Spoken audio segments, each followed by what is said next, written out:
The lost and found closet at Lakeside Memorial smells like fabric softener and forgotten lives. I've worked the night shift for 15 years, folding abandoned sweatshirts and mismatched socks while patients sleep. A mindless ritual that fills the quiet hours since Emily disappeared. My hands freeze mid-fold as I lift a faded blue Letterman jacket from the pile, the familiar weight of it stopping my breath, the embroidered E on the breast pocket, the small tear near the right cuff where she caught it on her bedroom door, the morning she left for school, the morning she vanished without a trace. I traced the stitching of her name inside the collar, my vision blurring. After thousands of nights searching for answers, my daughter's jacket has found its way back to me. But where is she? And why now, after all these years? If this story touched your heart, please subscribe to Soul Stirring Stories for more tales of resilience and unexpected connections that remind us healing often begins with what we thought was lost. My heart pounds against my ribs as I clutch the jacket, the fabric rough against my fingertips. 15 years of dust and dreams, and I'm holding something that belonged to Emily, something she wore the day she disappeared. Sarah, you okay in there? It's Miguel, the night security guard, his voice floating through the doorway. I shoved the jacket behind a stack of towels. Fine, just organizing. Well, don't organize too hard. Still got 3 floors to clean. His footsteps fade down the hallway. I pulled the jacket back out, examining it under the fluorescent light. The royal blue has faded to a softer shade, but the gold embroidery still gleams. Lakeside High, class of 2009. The chenille letter E for Emily, for excellence, for everything I lost. I run my fingers over the small tear near the cuff. I remember the morning she left, how she'd snagged it on her bedroom doorknob as she rushed past me, late for school. Mom, I'll fix it later, she'd called over her shoulder, but later never came. I slip my hand into the pockets. The right one is empty. The left contains a crumpled receipt dated 3 weeks ago from a coffee shop downtown. My hands begin to shake. 3 weeks ago, not 15 years. I check the inside collar, where I'd sewn her name in my neat stitches. Emily Wilson. This isn't some cosmic coincidence, some jacket that looks like hers. This is hers. I glance at the security camera in the corner of the room, its red light blinking steadily. I shouldn't remove anything from Lost and Found. It's against hospital policy. But this isn't just anything, this is evidence. This is hope. Fold the jacket carefully, my movements deliberate and calm despite the storm inside me. I tuck it into my bag and continue folding the remaining items, forcing my breathing to steady. When my shift ends at 6 a.m., I clock out as usual. Miguel gives me a sleepy nod as I pass the security desk. Have a good one, Sarah. You too. The jacket burns like a live coal in my bag as I walk to the employee parking lot. For the first time in 15 years, I drive home with my headlights cutting through the dawn, not with a heart heavy with resignation, but with questions electric in my veins. Emily's jacket is here, which means, somehow, somewhere, Emily might be too. I push open the door to Emily's bedroom, flicking on the light switch with trembling fingers. The room remains exactly as she left it, posters of bands she loved, taped to lavender walls, books, arranged by color on the shelf, the silver-framed photo of us at the lake on her nightstand. I've dusted it weekly for 15 years, a shrine to the daughter who never came home. The bed is still made with the purple comforter she picked out for her 14th birthday. I sit on the edge, placing the jacket beside me, afraid to fully believe what I've found. From the dresser drawer, I pull out the photo album. The last picture of Emily, taken 3 days before she disappeared, shows her wearing this exact jacket, her arms around her best friend Jessica, both of them laughing outside the school gymnasium. I hold the photo next to the jacket. The tip by the right cuff is there in both. With shaking hands, I searched the jacket more thoroughly. The outer pockets yielded only that coffee shop receipt, but now I check the inside pocket, a hidden one that Emily had been so proud of when she first got the jacket. My fingers close around a folded piece of paper. I smooth it open, holding my breath. The handwriting isn't Emily's, it's angular and rushed. I'm sorry I couldn't stay. 5 words, no signature, no explanation. I read it again and again, as if more words might appear. But there's nothing else. When did she write this? Who was it meant for? If she donated this jacket to the hospital 3 weeks ago, as the receipt suggests, why leave this cryptic note? I grab my phone, scrolling to Detective Ramirez's number. He handled Emily's case from the beginning. Initially as a missing person, eventually as a cold case. After 5 years, he told me gently that most runaways either come back within the first year or never do. My thumb hovers over his name. It's 6:30 a.m. Too early to call. I hold the jacket to my face instead, inhaling deeply, searching for some trace of Emily's scent, the strawberry shampoo she used, the vanilla lotion she applied religiously, but there's only the sterile smell of hospital laundry detergent and something else. Cigarettes, maybe. Emily never smoked. I clutch the jacket to my chest and finally allow the tears to come. For years, I've lived in limbo, neither moving forward nor fully inhabiting the past. Grief without closure is a peculiar prison, but now, this jacket, this tangible piece of my daughter, has appeared like a key in a lock I'd forgotten was there. Where are you? I whisper to the empty room, to the jacket, to the ghost of my daughter. Why now? The morning light creeps through the blinds, painting stripes across the preserved bedroom of a 17-year-old girl who would now be 32. The woman she became exists only in my imagination. I lie back on her bed, clutching the jacket to my heart, and close my eyes. For the first time in 15 years, I fall asleep with hope pulsing through my veins instead of despair. You found her jacket in the hospital, lost and found. Detective Ramirez's voice is carefully neutral, but I hear the undercurrent of skepticism. Yes, last night, during my shift, I'm sitting at my kitchen table, the jacket spread out before me, the phone pressed to my ear. It has her name in it, the tear in the cuff, and a receipt from 3 weeks ago. A heavy sigh travels through the line. Sarah, I understand why you're excited, but nothing. This is Emily's jacket. She was at Lakeside Memorial 3 weeks ago, or someone who found her jacket was there. I close my eyes, fighting back frustration. Can you just check, please? Check the hospital records for anyone named Emily Wilson, or any Jane Does admitted in the past month. I'll look into it, he says finally. But Sarah, don't get your hopes too high. 15 years is a long time. I hang up, knowing he's just being kind. Ramirez has seen too many parents of missing children, grasping at shadows. I drive back to the hospital for my next shift with the jacket hidden in my bag. Technically, I should return it to Lost and Found, but I can't bear to part with it. Instead, I make my way to the administrative office before the night shift begins. Donna, the evening receptionist, is just packing up to leave. Sarah, you're early tonight. I need to check something. Could I use your computer for a minute? She hesitates. But we've known each other for years. 5 minutes. I didn't see anything. Once she's gone, I log into the hospital database. My clearance as custodial staff doesn't give me access to patient records, but I can search the visitor logs and admission register for the past month. No Emily Wilson. I modify my search. Elizabeth Wilson, E. Wilson, nothing.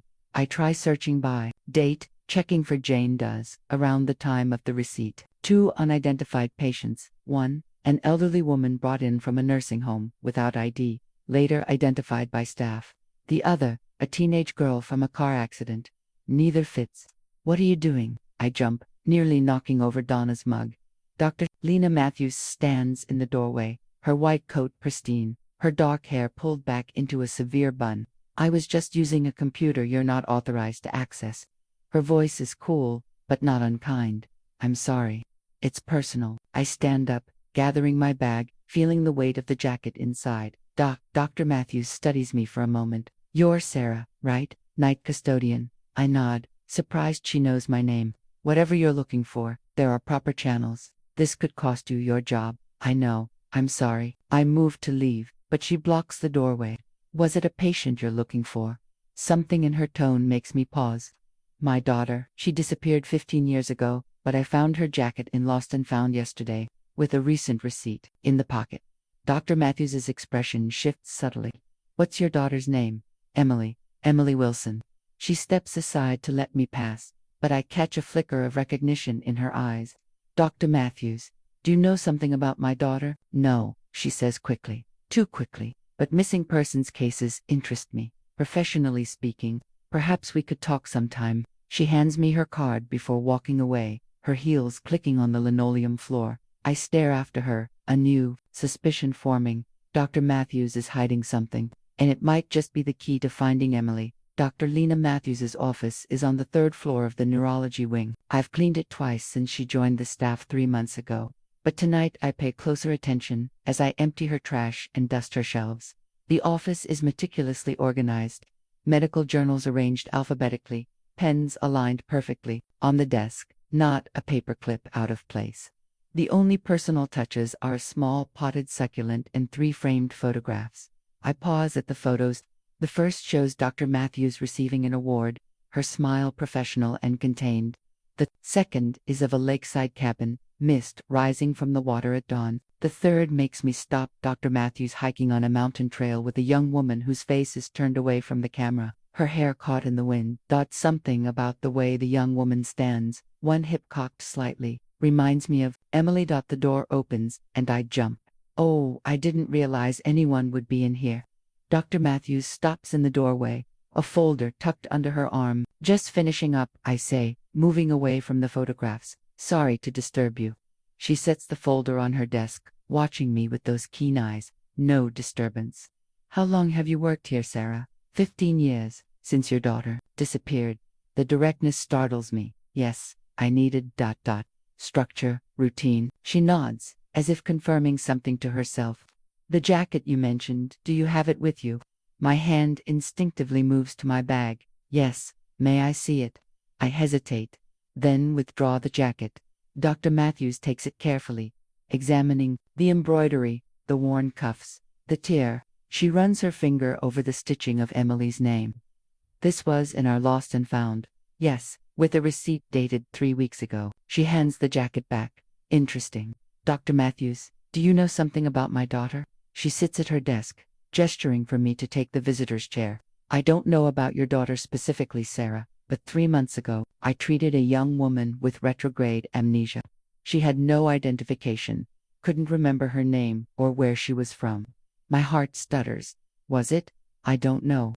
We called her Elizabeth because that was the name on her hospital bracelet, from a previous admission somewhere else. She was in her early 30s, about the age your daughter would be now. What happened to her? She stayed for 2 weeks while we ran tests. Her memory showed some improvement fragments, mostly names, places, but nothing cohesive. Then she checked herself out, against medical advice. Where did she go? Dr. Matthews shakes her head. She didn't say, but before she left, she donated some items to the hospital. Clothes, mostly. I grip the jacket tightly, including this. Possibly, I can't be certain. What did she look like? Do you have photos? Medical records? Sarah, her voice is gentle but firm. I've already shared more than I should have, due to patient confidentiality. But I can tell you, she had the same color eyes as the woman in the photo you left on my desk last night. I'd slipped a picture of Emily under her keyboard. Emily at 17, smiling on her last birthday. I hadn't thought she'd notice so quickly. Help me find her, I whisper. Please. Dr. Matthews studies me for a long moment. I'll check the records for where she might have gone. But Sarah Evan, if this woman is your daughter, 15 years is a long time. She may not be the same person you remember. I don't care. I just need to know she's alive. As I leave her office, the photograph of the hiking trip catches my eye again. The woman with her face turned away, standing with one hip slightly cocked, just like Emily used to stand. Mike, I need a favor. I slide a cup of coffee across the security desk. It's 3 a.m., and Mike's the only guard on duty during the graveyard shift. He eyes the coffee suspiciously. Whatever it is, it must be big if you're bribing me with real coffee instead of the break room sludge. I need to see security footage from the lost and found area, from the past month. Mike leans back in his chair. That's against protocol. Sarah, you know that. It's about my daughter. My voice catches. I think she might have been here. His expression softens. Everyone at Lakeside knows about Emily. When you work somewhere for 15 years, your tragedy becomes part of the hospital lore. 15 minutes, he says finally. That's all I can give you. Mike pulls up the footage on his monitor, filtering for the hallway outside the lost and found closet. What exactly are we looking for? Someone dropping off a blue high school jacket, probably within the last month. We scroll through days of footage at increased speed. Nothing unusual. Nurses dropping off phones, visitors turning in umbrellas, the occasional wallet. Wait, I point at the screen. Go back. Mike the timestamp shows to 13 p.m., 3 weeks ago, matching the date on the receipt I found in the pocket. A young woman enters the frame, carrying a plastic bag. She pauses outside the lost and found, looking hesitant. Her face is partially obscured by a curtain of dark hair, but something about the way she moves, the slight tilt of her head, makes my heart pound. Can you zoom in? Mike enhances the image, but it's grainy. The woman is slender, wearing jeans and a gray hoodie. She deposits the bag with the volunteer at the desk and leaves quickly, head down as if avoiding the camera. Is that her? Mike asks softly. I can't tell, but the timing matches. We continue watching.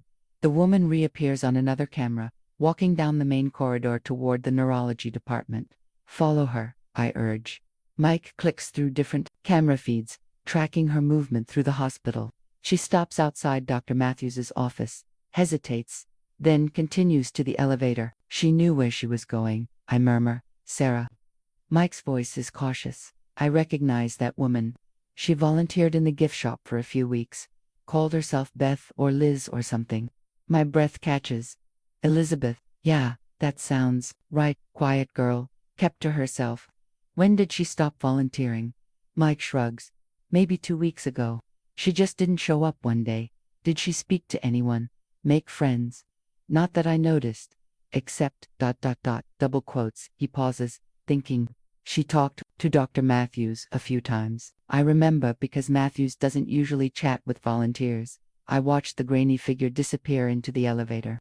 Could this be Emily, a woman calling herself Elizabeth, the same name Dr. Matthews mentioned, volunteering at the hospital where I've worked for 15 years? Mike, is there any way to find out where she went? Contact information from her volunteer application.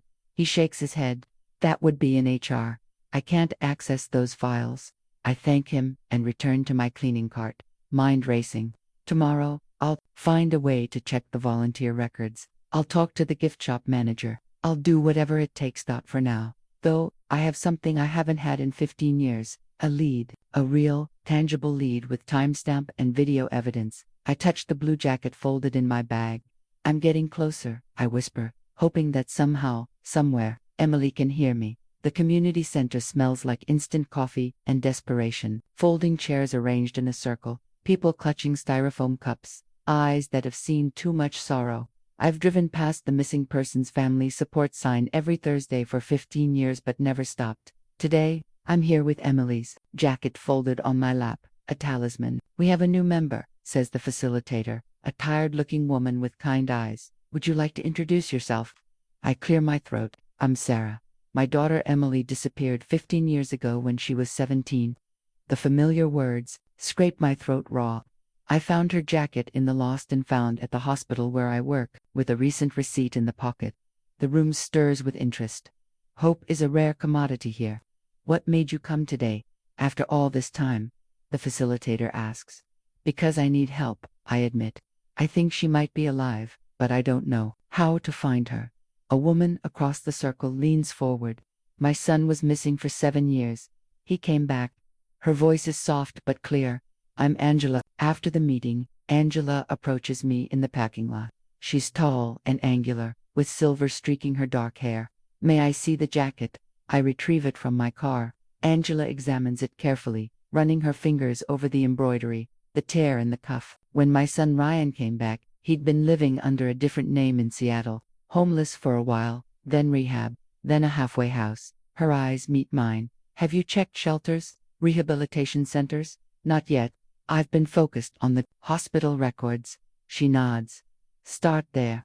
If she's been using another name, medical records might be your best lead. She pulls out a business card. I'm a social worker. I have contacts at most of the shelters and rehab facilities in the county. Why are you helping me? I asked. Her smile is sad. Because someone helped me find Ryan. This is how I pay it forward. She touches the jacket again.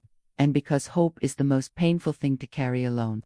We make plans to visit local shelters and rehabilitation centers the next day. As I drive home, Angela's words echo in my mind. Hope is the most painful thing to carry alone.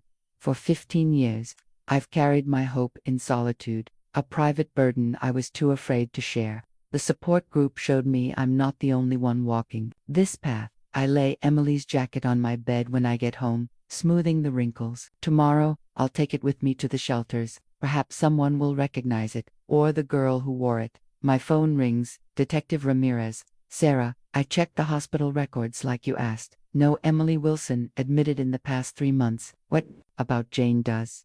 Or someone named Elizabeth? A pause. There was a Jane Doe admitted to the ER about 3 months ago. Head trauma.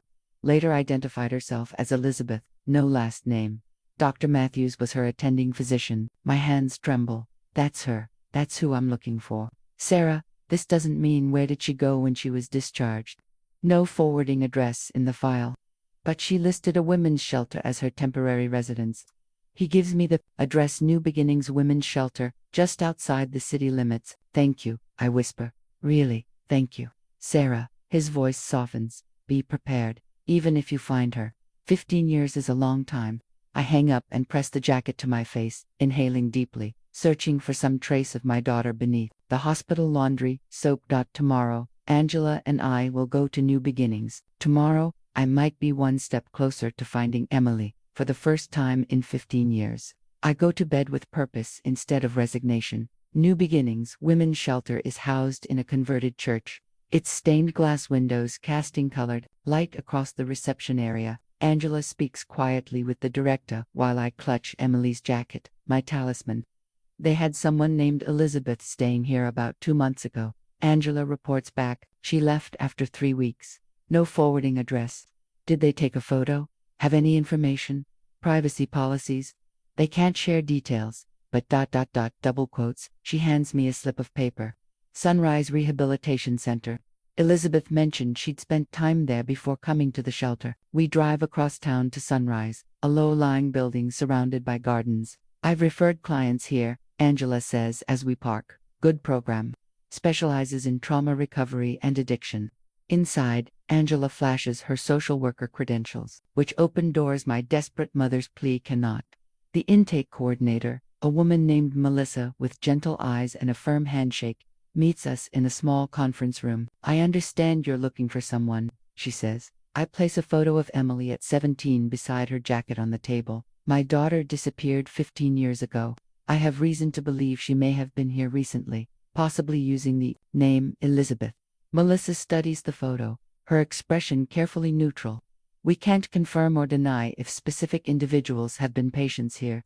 Confidentiality laws, please, I interrupt. I'm not asking for records or private information. Just, did you see her? Do you recognize her? Melissa glances at the jacket, then back at the photo. Something flickers in her eyes. Recognition. I can't. She would be 32 now. I push on. Not 17 like in the photo. She might have been using the name Elizabeth. Angela places a hand on my arm, a gentle restraint. We understand the confidentiality concerns, but this is a mother who's been searching for 15 years. Any information, however small, could help. Melissa stands, smoothing her skirt. I'm sorry, I truly am, but I can't break our patient's trust. She moves toward the door, then pauses. However, I can tell you that our art therapy program produces some remarkable work. The gallery in the east hallway is open to visitors. We follow her gesture to a corridor lined with paintings, drawings, and collages created by patients, each piece labeled with first name only, or sometimes just initials. Thank you for understanding, Melissa says before leaving us alone with the artwork. We walk slowly, examining each piece. Landscapes, abstract shapes, faces distorted by pain or transformed by hope. Halfway down the hall, Angela stops. Sarah, a watercolor painting of a lake at sunrise, misty and ethereal. In the foreground, a small cabin with a dock extending into the water. The style is untrained but evocative, capturing a sense of peaceful solitude. In the corner, a single letter, E. This looks like the lake house in Dr. Matthews's photo, I whisper. Below the painting, a small card. Healing Place, E. May 2025, 2 months ago. It could be a coincidence, Angela cautions, but her tone suggests she doesn't believe it. Or, it could be Emily. We continue down the hallway, searching for more pieces signed with E. Near the end, we find a charcoal sketch of a letterman jacket hanging on a hook, rendered with careful attention to detail, including a small tear near the right cuff. This one is signed Elizabeth, June 22-5. My heart hammers against my ribs. It's her. It has to be. On our way out, I leave my contact information with Melissa, who accepts it with a non-committal nod. In the car, Angela squeezes my hand. This is progress, Sarah. Real progress. I stare at the photos I took of the artwork. The lake house. Dr. Matthews had a photo of a lake house in her office, and she was hiking with someone. You think Dr. Matthews knows more than she's saying. I'm certain of it. I clutch the jacket in my lap, and I'm going to find out what she's hiding. I saved Dr. Matthews's office for last on my cleaning route, waiting until the neurology floor is empty. 2:47 a.m. on the wall clock. The doctor should be long gone, her office dark and vacant. I slip inside with my cleaning cart, closing the door behind me. My heart pounds as I flip on the desk lamp, casting a small pool of light across the polished surface. What I'm doing could cost me my job or worse. Snooping through a doctor's files isn't just against hospital policy. It's potentially illegal, but this is Emily, my daughter. Rules blur when it comes to finding your child. I start with the filing cabinet, which opens easily. Patient files, organized alphabet. I scan for anything labeled Elizabeth or Jane Doe. From 3 months ago. Nothing. The desk drawers contain only office supplies and medical journals. No personal notes, no hidden clues. I turn my attention to the bookshelf, running my fingers along the spines of medical textbooks. Behind a row of neurology journals, I discover a leather-bound notebook. I pull it free, pulse quickening. It's a personal journal. I hesitate, my conscience pricking. This crosses a line, but then I think of Emily's empty bedroom, preserved like a museum exhibit for 15 years. The jacket in my cleaning cart, the painting of the lake house signed with just an E. I open the journal. Most entries are clinical observations, notes on cases, research ideas. Dr. Matthews's handwriting is small and precise. I flip through pages, scanning for anything relevant. April 17, 2025. Patient E showing improvement. Memory fragments emerging, but significant gaps remain. Emotional attachment to the lake house growing stronger. Mentioned blue jacket again today. May 3, 2025. E insists on leaving the program, against medical advice, but legally cannot be held. Volunteering at hospital gives her purpose. Proximity to trigger objects might accelerate memory retrieval. May 29, 2025. E increasingly agitated after encounters with night custodian, says the woman seems familiar but can't place her. Ethical dilemma. Do I tell S about E? Do I tell E about S? Waiting for more cognitive integration before making DECISIONS. That must be me, Sarah. June 12, 2025. E found the jacket in donation bin. Significant emotional response. Remembered high school. Remembered name Marcus. Still no recognition of parents or hometown. Left note in pocket. I'm sorry I couldn't stay. Then returned jacket to lost and found.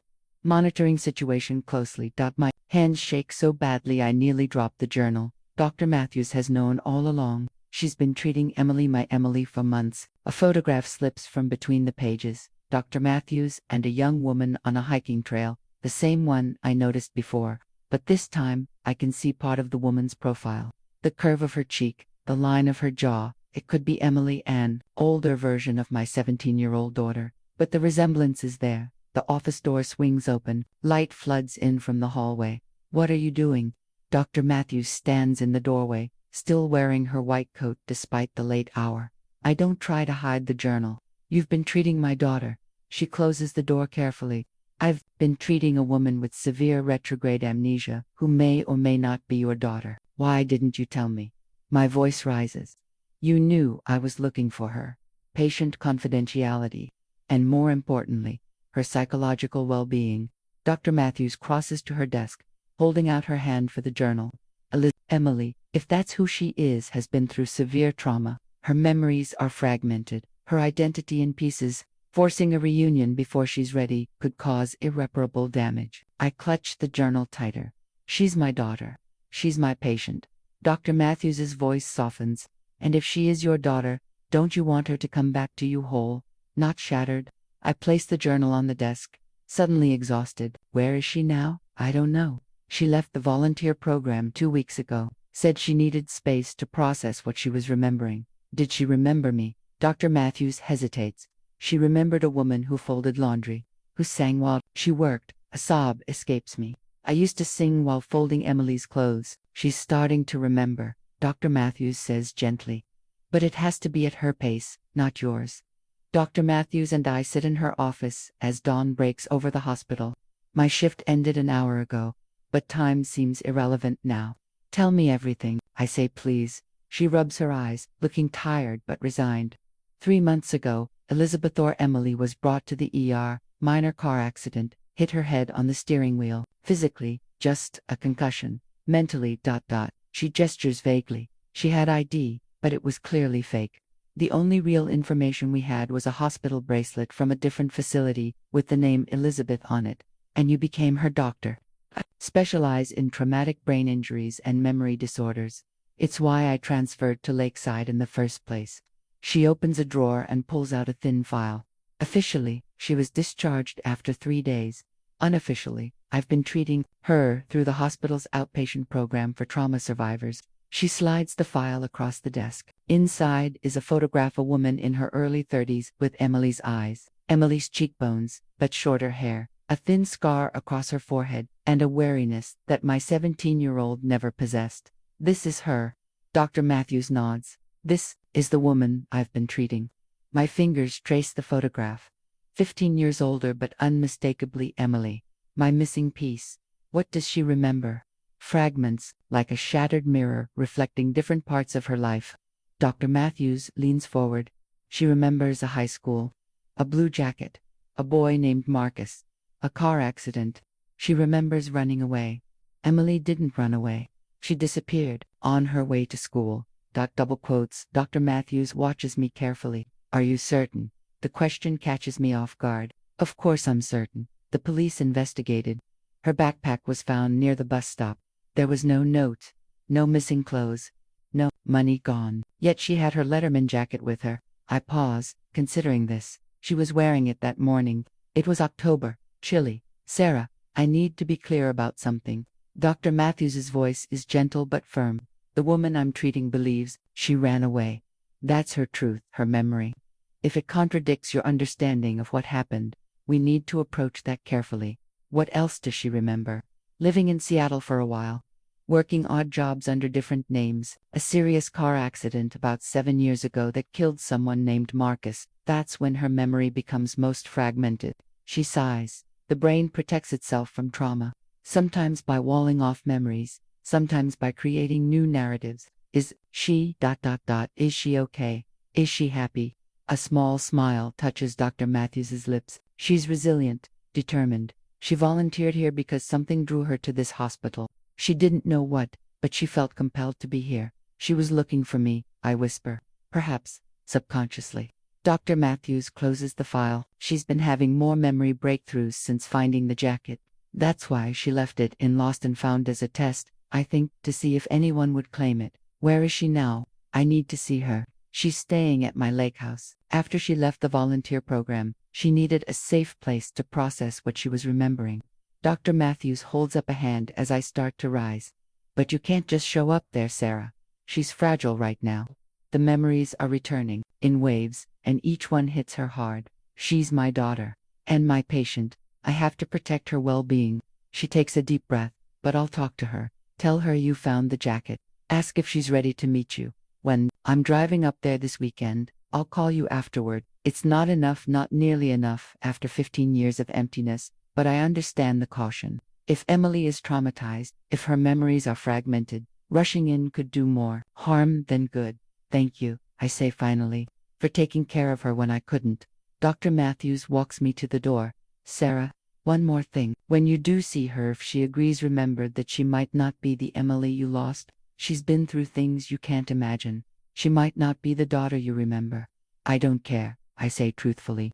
I just want her back in my life, however she is, whoever she's become.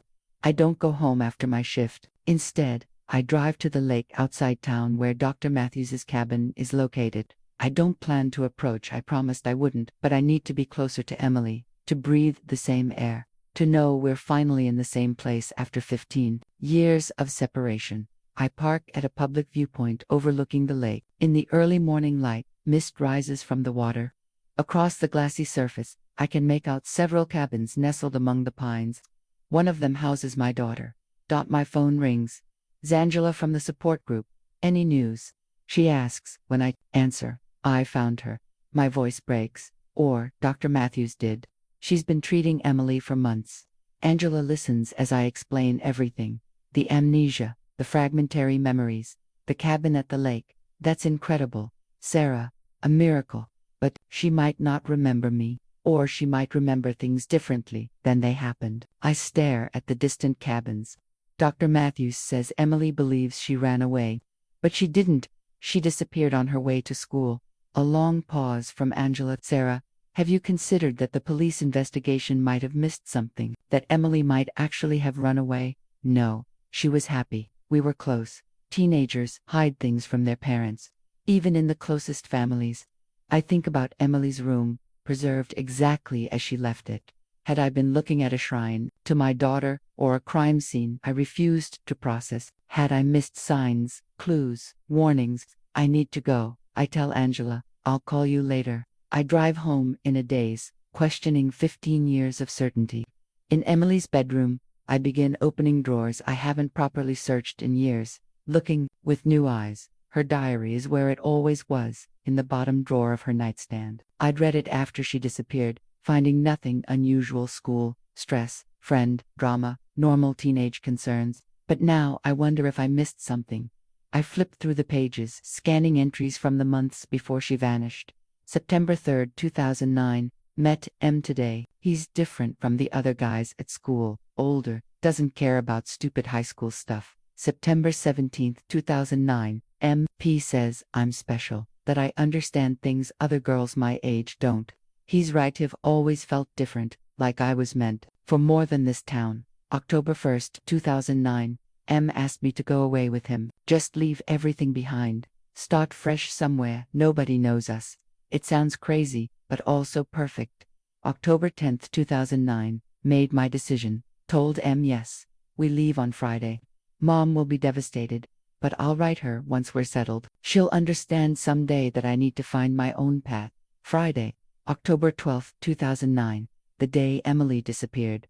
I sink onto her bed, diary clutched to my chest. She had run away.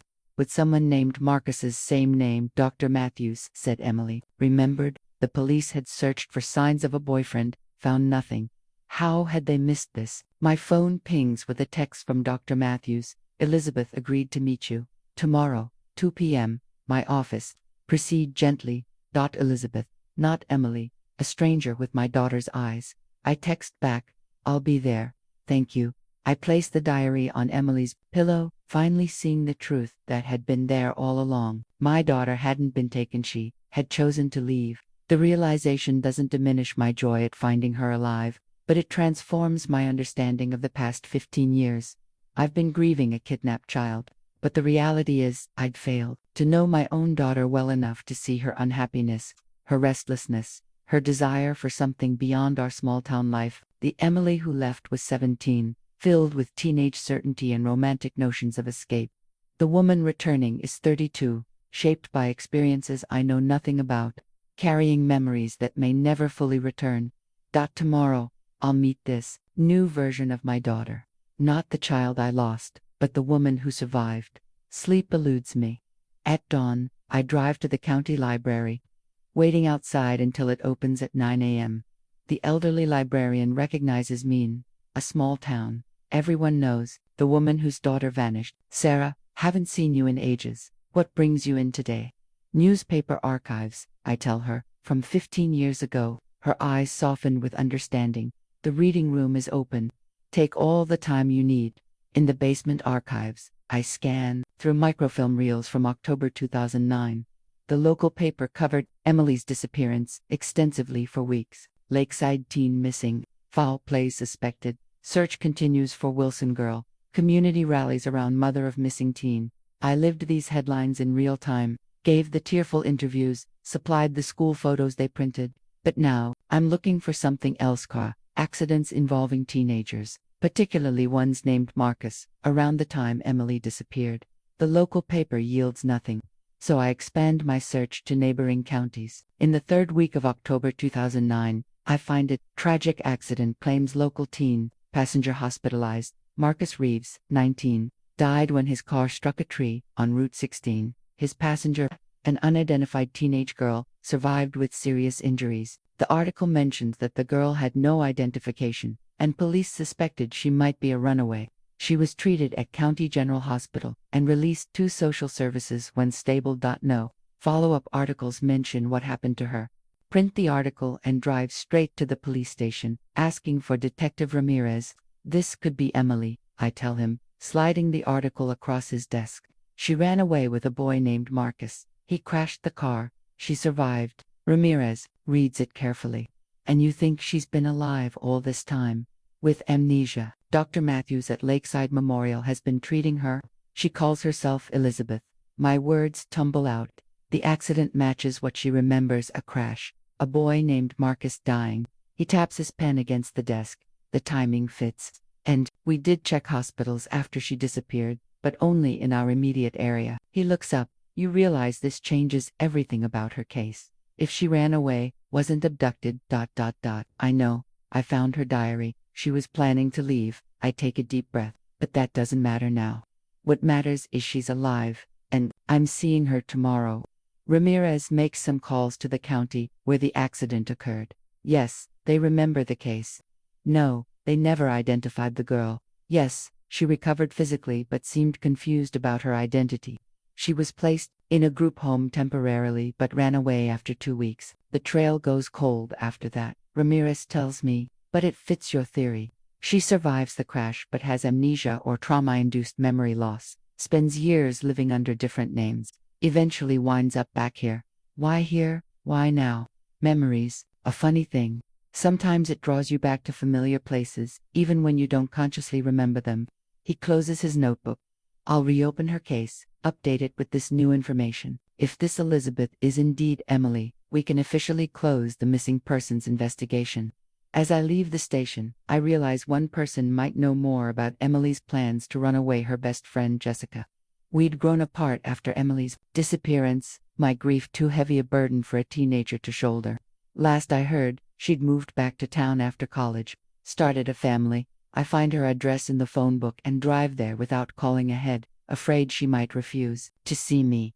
A young woman answers the door, a toddler on her hip. It takes me a moment to recognize Jessica in this grown woman's face. Mrs. Wilson. Her eyes widen. Oh my God. Is it? Did they find Emily? Yes, I say simply. She's alive. Jessica bursts into tears, inviting me inside. As her child plays on the floor, I tell her everything: the jacket, Dr. Matthews, the amnesia, the newspaper article. I need to know. Jessica, did you know she was planning to run away with Marcus? Jessica's face crumples. Yes, I helped her pack a bag. I promised not to tell anyone until she was gone. Tears stream down her cheeks. When they found her backpack by the bus stop, I was so confused. Then, when she never contacted me, I thought something terrible had happened, that maybe Marcus had hurt her. Why didn't you tell the police? Tell me. I was 16 and terrified, and I promised her. Jessica wipes her eyes. I've carried that guilt for 15 years. Jessica makes tea while her daughter naps. The suburban kitchen with its alphabet refrigerator magnets and crayon drawings taped to cabinets feels surreal, a glimpse of the life Emily might have had if she'd stayed. Tell me about Marcus, I say. Who was he? How did Emily meet him? Jessica stirs honey into her mug, gathering her thoughts. He worked at that record store in the mall. Older than us. Dropped out of community college. She looks up. Emily would go there after school sometime. They bonded over music. He thought she was talented, wanted her to pursue singing professionally. Emily sang in the church choir. That's hardly a career path. She wrote songs too, really good ones. She never showed you. I shake my head, another revelation striking me. How little I'd known my own daughter. Marcus had a cousin in Seattle who managed a bar with live music. Said Emily could perform there, build a following. Jessica's expression turns pained. It sounded so exciting to us at 17. This grand adventure. Why didn't she tell me? I would have supported her music. Jessica's silence is answer enough. I wouldn't have. I'd have insisted on college, on practical plans, on staying close to home. What else do you remember about their plans? I ask instead of dwelling on my failures. They were meeting at the bus station. Emily was supposed to tell you she was walking to school, but actually go to the station.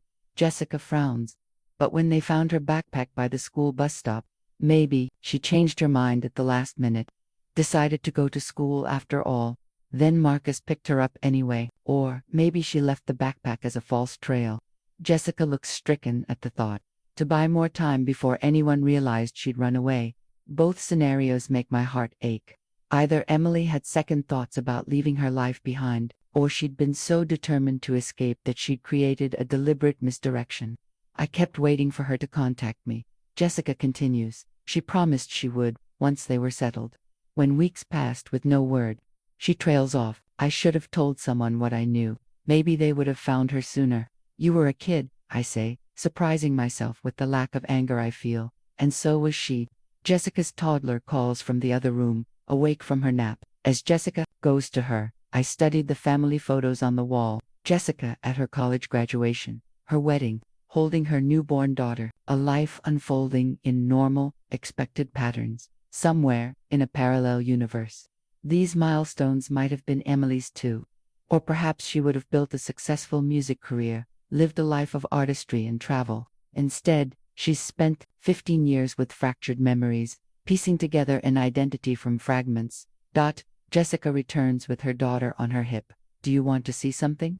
I kept it all this time, thinking someday you might need it. She retrieves a shoebox from a high closet shelf and places it on the table. Inside are artifacts of a teenage friendship, movie ticket stubs, notes passed in class, photographs. Emily left this with me the night before she left, asked me to keep it safe. Jessica pulls out a USB drive. Her songs, she recorded them on her computer, said if she ever made it big, this would be worth something. I accept the small device, this piece of my daughter I never knew existed. She was so talented, Mrs. Wilson. Her voice, her lyrics, they were special. Marcus saw that in her. Jessica bounces her fussing daughter. I think that's why she went with him. He was the first person who truly saw who she wanted to be, not who everyone expected her to be. As I drive home, the USB drive feels heavy in my pocket. I've spent 15 years preserving Emily's bedroom exactly as she left it, but I never truly knew the daughter who occupied it. The Emily I mourned was my creation, a good girl who sang in church and planned for college. The real Emily had dreams I'd never bothered to discover, talents I'd failed to nurture. Tomorrow, I'll meet the woman she's become. Tonight, I'll listen to the songs of the girl she was, the voice I should have heard 15 years ago. I spend the night listening to Emily's songs, her clear voice filling the empty house. Lyrics about feeling trapped, about yearning for something bigger than our small town, about a boy who sees the real her. The raw talent surprises me. How had I missed this? Her voice, sweet but powerful, singing truths I'd never bothered to hear. At 3 a.m., my phone rings. Unknown number. Hello. My voice is thick with unshed tears. Silence. Then, is this Sarah Wilson? A woman's voice, unfamiliar yet with echoes of something I recognize. Yes. Who's this? Another pause. This is Elizabeth. Dr. Matthews gave me your number. My heart stops, restarts. Emily, I'm not. She cuts herself off. I don't know if I'm her, not completely, but I found your number in the jacket pocket, the one I left at the hospital. My hand tightens around the phone. You remember the jacket? I remember wearing it. I remember the E on the front. Her voice is cautious, measuring each word. Dr. Matthews says you're my mother. Yes. The word comes out as a whisper. I don't double quotes. She hesitates. I don't remember you clearly. I get flashes, someone folding laundry, singing, the smell of cinnamon in a kitchen, but it's like looking at someone else's photographs. Tears stream down my face. That's okay. That's okay. Emily, Elizabeth, whatever you want to be called. Elizabeth is what the doctors called me after the accident. I've been using it for years. Another pause. But I think I was Emily once. You were. You are. Dr. Matthews says we're meeting tomorrow, in her office. Yes, I'm not sure I'm ready. Her voice wavers. What if I'm not who you think I am? What if I'm not who you want me to be? You're alive, I say simply. That's all I've wanted for 15 years. We breathe together in silence for a moment. I wrote songs, she says suddenly. Before. I remember that now. I just listened to them. They're beautiful. You did. Surprise colors her voice. You never. She stops. I mean, I don't think you knew about them before. No, I didn't. I didn't know a lot of things. I remember leaving, she says, so quietly I almost miss it. I remember choosing to go with Marcus. I'm sorry for that. Don't be, I tell her. You were 17. You wanted something different. He died. In the crash. Her voice cracks. That's the clearest memory I have. The impact. The screaming. Waking up in the hospital and not knowing my name. I close my eyes against fresh pain. I'm so sorry, Emily. Elizabeth. I'm sorry you went through that alone. I haven't been completely alone, she says after a moment. There have been people who helped. Dr. Matthews, most recently. I'm glad. Another silence stretches between us, 15 years of unshared life, too vast to bridge in one phone call. I should go, she says finally. It's late. I just wanted to hear your voice before tomorrow, to see if it triggered anything. Did it? Maybe? I'm not sure. She pauses.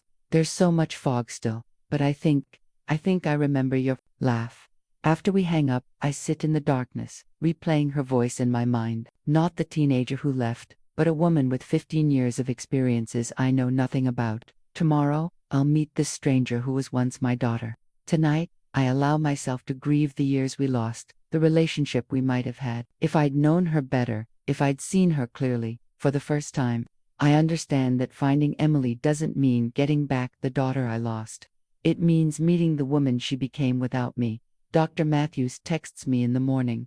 Location, change, Elizabeth more comfortable in public setting. Lakeside coffee, 2 p.m. I arrive an hour early, too anxious to wait at home. The coffee shop is half full with afternoon customers, a few elderly couples, some students from the community college, 2 women with laptops. I choose a table by the window where I can watch the door, ordering tea I don't drink. Every opening door sends my heart racing.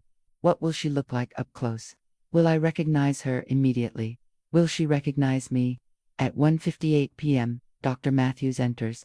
She scans the room, spots me, gives a small nod. Behind her follows a slender woman with short, dark hair, wearing jeans and an oversized gray sweater. She keeps her head down, shoulders slightly hunched as if trying to take up less space. My breath catches, even without seeing her face clearly. I'd know her anywhere. Dr. Matthews leads her to my table. Sarah, this is Elizabeth. Elizabeth, this is Sarah Wilson. The woman looks up, and 15 years dissolve. Emily's eyes, my eyes stare back at me, wary but curious. Her face is thinner, more angular than I remember. A faint scar crosses her forehead, but it's her, undeniably her. Hello, she says, voice soft but steady. Hello. My own voice trembles. Thank you for coming. Dr. Matthews gestures to the empty chairs. I'll get us coffee. She leaves us alone, a calculated move to force interaction. Elizabeth Amela sits carefully, maintaining distance between us. Her hands fidget with a napkin, folding it into smaller and smaller squares. A nervous habit she's always had. You look like your pictures, she says finally. From the house. You remember our house? She shakes her head. Not exactly. I remember a yellow kitchen, a window over the sink. But when Dr. Matthews showed me photos from the police file, it matched those fragments. The kitchen is still yellow. I tell her, I never repainted. She nods, absorbing this. You kept my room the same too. Yes, that must have been difficult. It gave me comfort, I say honestly, having a place that was still yours. Her eyes meet mine, searching. I still don't remember everything. Dr. Matthews says I might never get it all back. That's okay. Is it? Her voice hardens slightly. You've spent 15 years waiting for your daughter. I'm not sure I'm her anymore. The brutal honesty stuns me. You're alive, I say finally. That's enough. Dr. Matthews returns with 3 cups, sitting beside Elizabeth in silent support. I heard your songs last night, I tell her.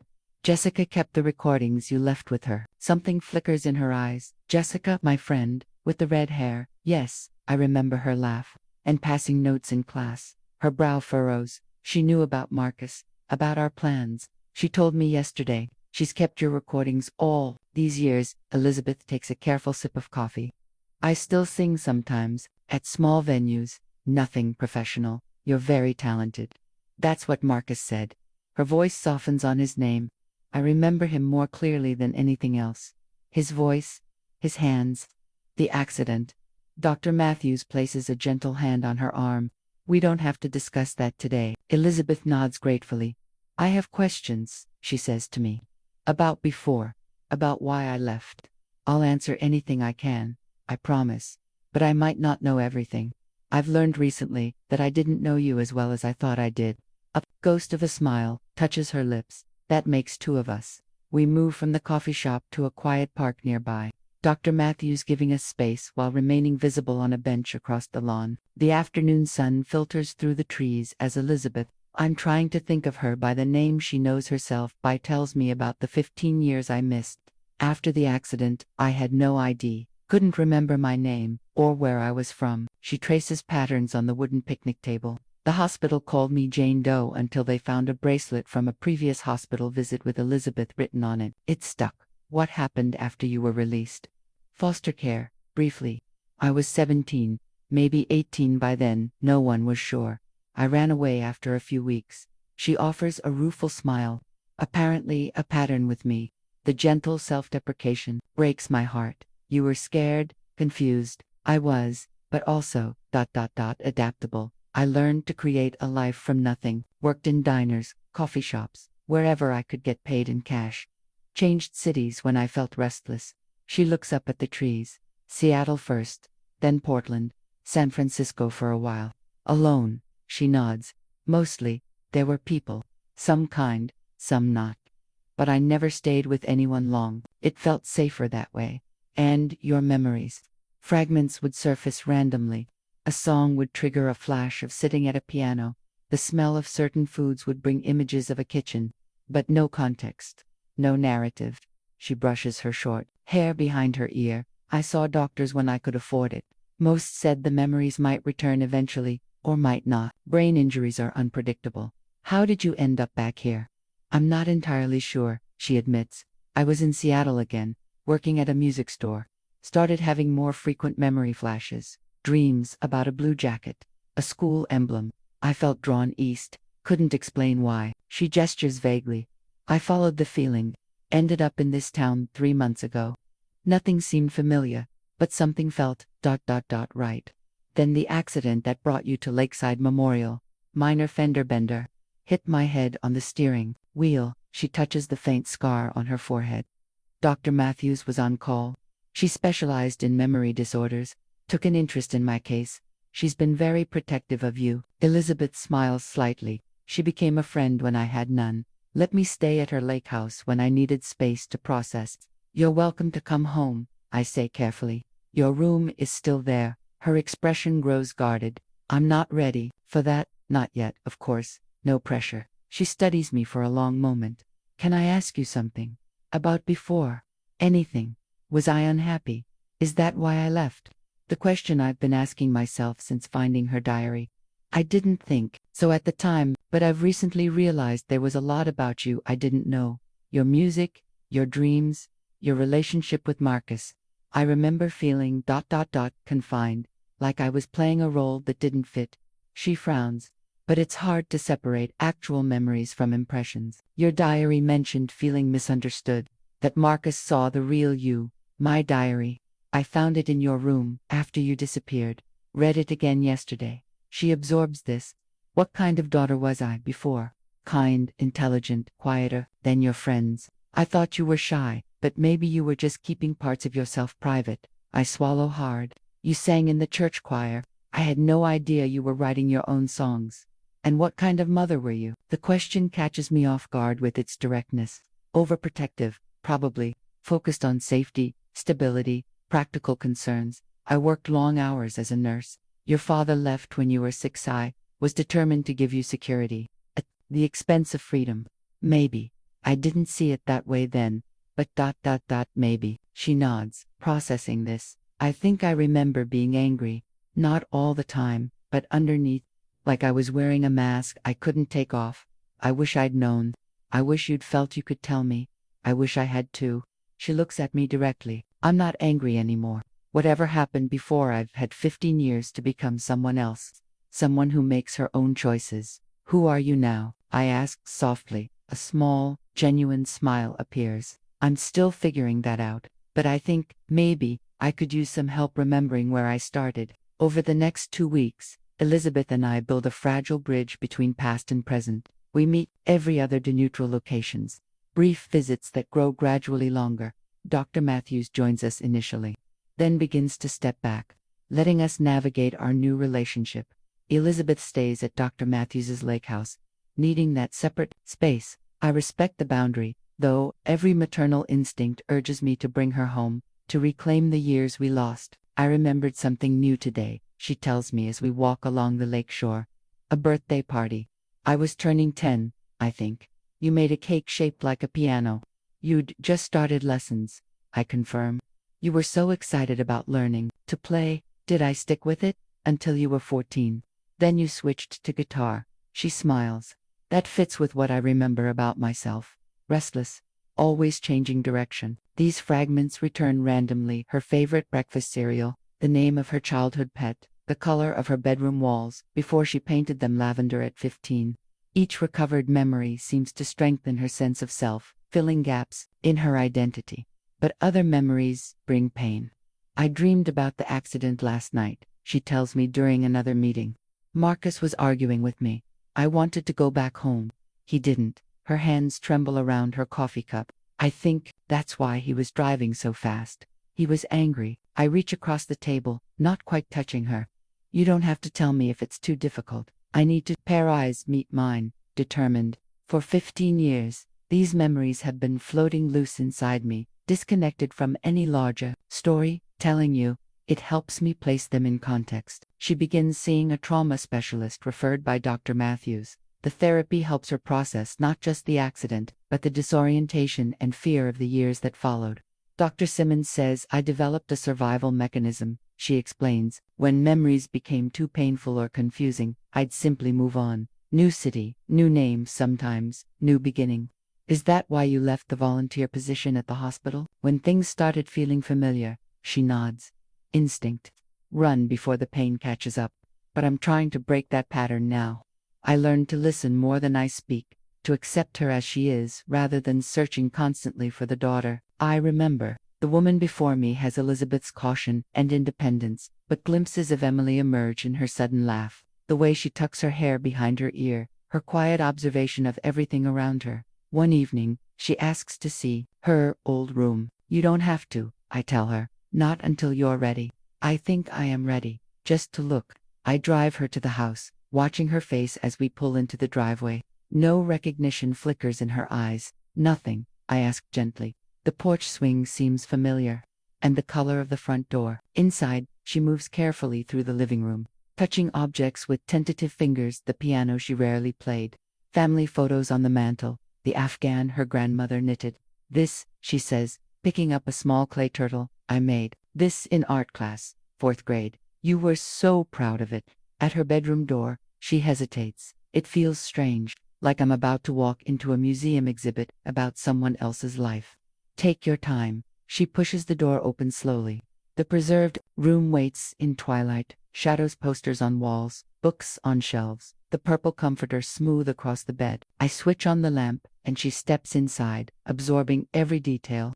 I remember this, she whispers, touching the dream catcher hanging in the window. And this, her fingers brush the collection of seashells on the dresser. From the beach trip, you got sunburned so badly you couldn't drive home. She sits on the edge of the bed, looks at the jacket I've placed on the pillow, the blue Letterman jacket that brought her back to me. I'm not the same person who lived in this room, she says, quietly. I won't ever be her again. I know, I tell her, and finally understand that I mean it. 6 months later, autumn leaves swirl across the hospital parking lot as I finish my shift. I've switched to day hours now, no longer needing the solitary comfort of night work. As I exit through the main doors, a familiar figure waits on a bench, guitar case at her feet. Thought I'd walk you home, Elizabeth says, rising to greet me. She's found an apartment downtown, above the music store where she works part-time giving guitar lessons. We have dinner together, twice a week, a routine that honors our connection, without erasing her independence. How was your set last night? I ask as we walk. She's started performing at a coffee house on weekends. Mostly covers, but a few original songs too. Good. Crowded. She smiles. Jessica came with her husband, said my voice has improved since high school. She's right. Though you were always talented. We fall into comfortable silence, our footsteps synchronizing naturally. These past months have been a delicate dance of rebuilding, not what was lost, but something new. Her memories continue returning in fragments, but the gaps no longer seem to distress her as much. I spoke with Detective Ramirez yesterday, she says. He's officially closing my missing persons case. How does that feel? She considers this like closing a book I've only read parts of. I still don't remember everything from before, but I'm making peace with that. At my house, as I've begun to think of it, again she stops at the porch steps. Actually, I wanted to talk to you about something. She sits on the porch swing, its familiar creak, a comforting soundtrack to our conversation. Dr. Matthews thinks I'm ready to reduce my therapy sessions to once a month. That's wonderful. And I've been thinking about my name. She rocks the swing gently with one foot. I've been Elizabeth for so long, it feels like mine. But Emily was mine first. I sit beside her, careful to give her space. What are you thinking? Maybe Emily Elizabeth Wilson, acknowledging both parts of who I am. I think that sounds perfect. She nods, decision made. I'd like to look through those photo albums again, the ones from when I was little. There are still pieces missing from the early years. Inside, I make tea while she retrieves the albums from the shelf. We've done this several times over the months, paging through visual evidence of her childhood, using photographs to trigger memories. The blue jacket hangs on a hook in the hallway now, no longer hidden in my bag or preserved on her bed, but simply a piece of shared history, visible to us both. Sometimes she wears it on cool evenings, the sleeves slightly short on her adult frame. I've been writing a new song, she tells me as we settle at the kitchen table with the albums, about finding your way home, even when you can't remember where home is. I'd love to hear it sometime. It's for you, she says simply. A thank you. For what? For waiting. For not giving up. She opens the first album, fingers tracing a photograph of herself at age 5, gap-toothed smile, beaming. For loving me enough to let me be Elizabeth while I find my way back to being Emily. Later, as dusk falls, she gathers her guitar and prepares to leave for her apartment. At the door, she hesitates. I've been thinking about Marcus lately. Not with the same pain, but clarity. What about him? He wasn't a villain in my story. Just another teenager making bad decisions. Running away with him was my choice. Not a good one, but mine. She adjusts her guitar strap on her shoulder. I'm trying to forgive both of us. That sounds like healing to me,